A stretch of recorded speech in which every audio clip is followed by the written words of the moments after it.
there came a falling star of great force named Bira. Bira fell from the sky and created the body of an eagle. The eagle was Bunjil. Bunjil was the creator spirit of all. As Bunjil soared, he created Gunagili, the sky. And as he circled and circled, he looked down and saw there was nothing, nothing at all. Swooping down from the sky, Bunjil blew air from his beak and created Mother Earth. And Wang the crow.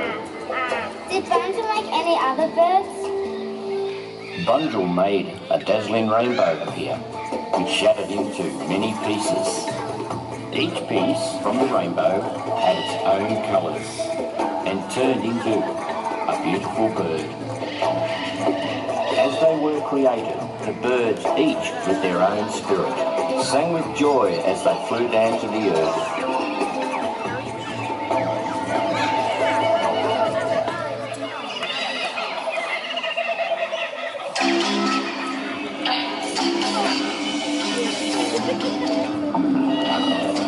Until today, people have watched birds fly and marvelled at their beauty, their grace and their power.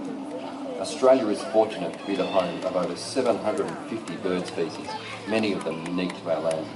From large predatory birds to rapid flashes of colour, birds fly around our farms, share our suburbs, keep watch over our cities, visit our gardens and enrich our lives. From ancient times until today, these spirits of the sky have inspired our imagination and wonder. For over 60,000 years, people have shared this land with many plants and animals, but only a few are capable of flight. Today you'll witness the extraordinary adaptations of parrots and birds of prey and discover the changes to make in your life. And learn how you can play a part in helping all living things not just survive, but really thrive. Hi, I'm Kate. Hi, I'm Norm. Encircling the flight arena today is River, the Black Kite. Black kites are predatory birds of prey or raptors. What is a bird of prey? A bird of prey can be any bird at all that feeds on other animals. Things like kookaburras, magpies, cormorants, pelicans, they're all birds of prey. But a raptorial bird of prey, or raptor like River here, have two distinctive features. One is a curved, meat-tearing beak, and the other is sharp clawed feet or talons, what they use to catch and kill their prey. Now, black kites are opportunists. They'll feed on alive or dead animals, frogs, reptiles, birds, and even insects are favourites, but they catch in the air just like that. Now, you've seen a couple of catches. I want you to watch this next one carefully, okay? These birds do what we call feeding on the wing, feeding as they're flying around. So they catch their food with their feet and then very quickly pass it straight to their beak, and it's already gone. Black kites are also master adapters. They've successfully learned to adapt to living alongside people, taking advantage of our habits around rubbish tips, abattoirs, fishing ports. They'll even steal the odd sausage off a barbecue. All right, River's done a great job. I do have one more piece for him. I'll make this a little bit harder if he gets this one. Give him a big round of applause. There we go. Upside down. All right, like a well-trained bird, River's headed off home. I love it when it works out. That's great. Okay, Australia is also known as the land of the parrots. Easy to see why. We have 56 beautiful Australian parrot species. Things like cockatoos, galahs, rosellas, lorikeets, even budgies are all part. He's done a great job. But of course it's a yellow crest what gives this bird its name. This is Quasi, our sulphur-crested cockatoo. Sulphur-crested cockatoos have also adapted well to living alongside people. See these birds in large, noisy flocks. A very social bird. See them all around the Australian bush. See them around Healesville, see them around golf courses, parks, and busy city streets. Sulphur-crested cockatoos can live longer than we do, anywhere up to 100 years. Imagine what they've seen in the last 100 years. Imagine what they've seen in the next 100 years. Can you imagine Australia without them? So being able to adapt is vital for all animals. The first two birds you've seen here today have made some amazing adaptations. Probably their biggest one is they've learnt to live alongside people. This next bird, though, is rarely seen. It's our third largest raptor. It's only found here in Australia. Meet Beatrice, the black-breasted buzzard. It's a bit of a mouthful, but we think this bird is a standout raptor. Now these birds can soar, can come a bit faster. Soar at moderate heights, searching for their prey, things like reptiles, birds and small mammals. But what we know about black-breasted buzzards, we know about their habit of robbing nests. So they rob nests up in the trees of eggs and chicks, eat both of those, and then they come down to the ground. See, this bird's really comfortable here on the ground. Here in Australia, the largest bird that nests on the ground is an emu. Just happen to have an emu egg with me today. It's a pretend emu egg, same shape, size, just as strong. Then we need a hammer to get into these eggs. Black-breasted buzzards have learned how to get into these eggs. Beatrice is going to show you how it's done. She needs a little bit of help, and I've got it right here. Plain old simple rock. Let's see what happens. Picks up the rock. Lines up the egg. Here we go. Oh, missed it. How embarrassing. You want to do it again? This time. There we go. Well done. Come on, that was great. Did a good job. Now, a lot of people do think this is just a trick that we've taught our black-breasted buzzards. It's not a trick. It's a natural, adaptive skill.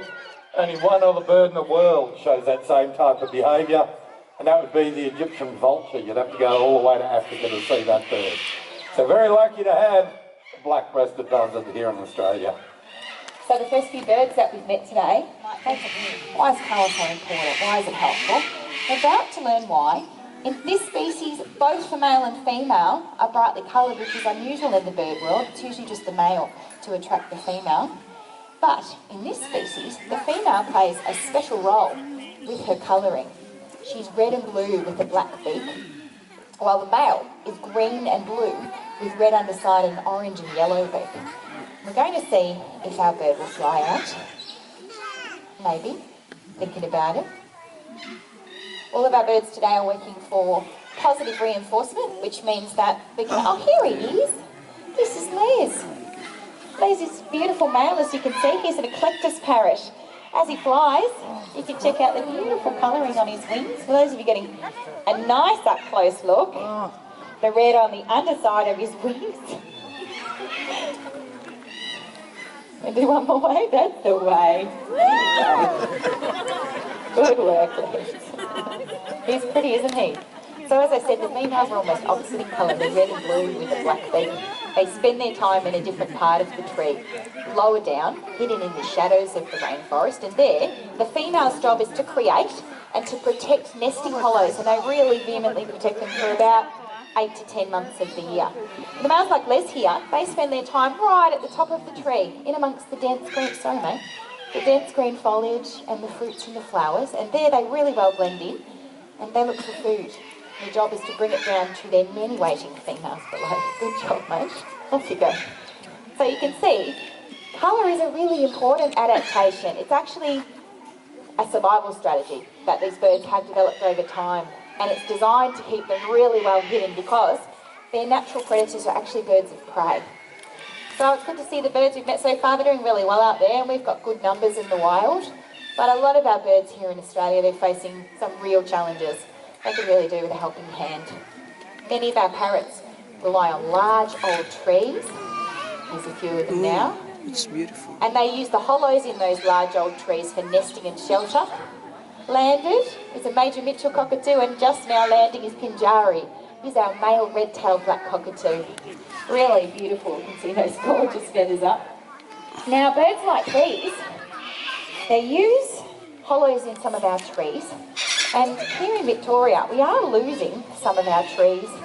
Some of them are being used to make a product, which maybe there are some other ways we can make that product. We'll learn a little bit more about it later. The things we can do to help these birds are about changing our habits, which can feel a bit hard, it's difficult, but can really One side it is, gives these birds incredible hearing. They can catch and kill their prey even in complete darkness, just by listening. just by using that hearing. A wedge-shaped tail that gives them their name. This next bird is a diurnal hunter. Means they hunt during the day. Meet Magra, one of our wedge-tailed eagles. Put a special glove on. And their plumage can vary from light brown to black as they age. You can see Magra here is a pretty dark bird, and that's because she is an adult female wedge-tailed eagle. She's around about 20 years old. They can live anywhere up to 50 in captivity. Now, wedge-tailed eagles are master adapters. They have excellent vision. A wedge-tailed eagle could spot a moving rabbit from over a kilometre away. Rabbits make up about 80% of their diet, but they'll also feed on reptiles, birds, and mammals up to the size of a wallaby. Carrion is also eaten, so to help with the land of dead animals. Now these birds soar and glide around on those big broad upswept wings. Their sheer size and power is an impressive sight. We're keeping Magra nice and low for you here today. You would have seen those big broad shoulders, that curved meat-tearing beak. And some of you may have seen those massive talons that do all the work.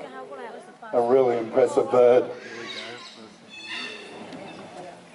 Now, female wedge-tailed eagles are about a third larger than their male counterparts. And they're very territorial.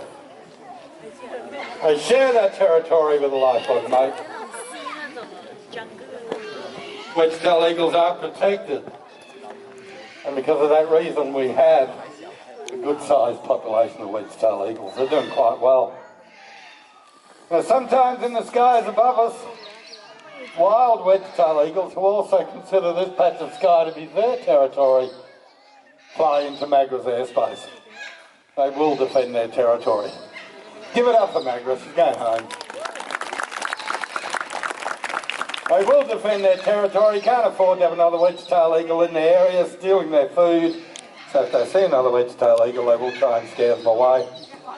And today our incredible parrots and amazing raptors have united to share with us their ability to adapt.